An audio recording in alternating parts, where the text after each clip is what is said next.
We've heard a lot about things you should do when you're working from home, but we haven't heard a lot about things you shouldn't do when you're working from home. Thanks to Dalziel and Company for submitting the business sin that I am covering today. Business sin number 22 is working from home faux pas. I'm going to cover just 3 today, but I could spend days talking about this topic. And I plus want to leave room for you to share yours as well. So the first one I'm going to mention is sitting down at your desk in the morning and not getting up until you send your last email at the end of the day. It is really important to change scenery throughout the day in order to do 2 things. Number 1, it helps get your steps in.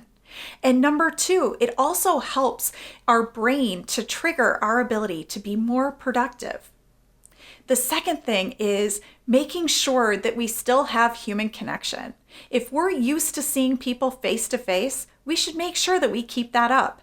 If you normally have a one-on-one with your manager and it's in their office, you should make sure that you're doing it via video conference.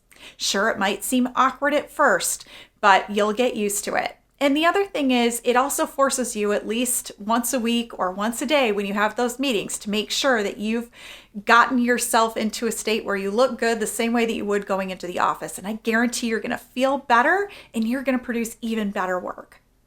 The third thing is making sure you keep set hours.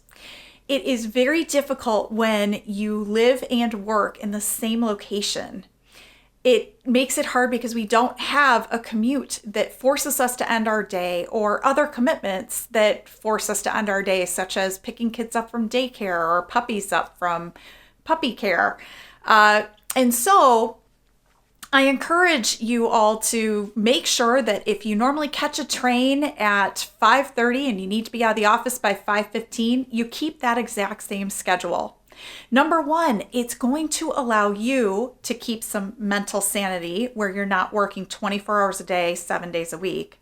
The other thing it's going to allow you to do is train your colleagues, your clients, etc., that you're not available 24/7, that you still have other things to do. And that's really important for your own mental health as well as just the long-term stamina of it. It is not possible to work 24/7, at least not for weeks at a time, that I can say from experience. How about you? What kind of faux pas are you running into? I'm sure that you have many to add to the list, and please make sure you share them with us. Don't forget to join me back here tomorrow where I'll be sharing another one of my 40 business sins. And wash your hands, stay healthy, and support your local community.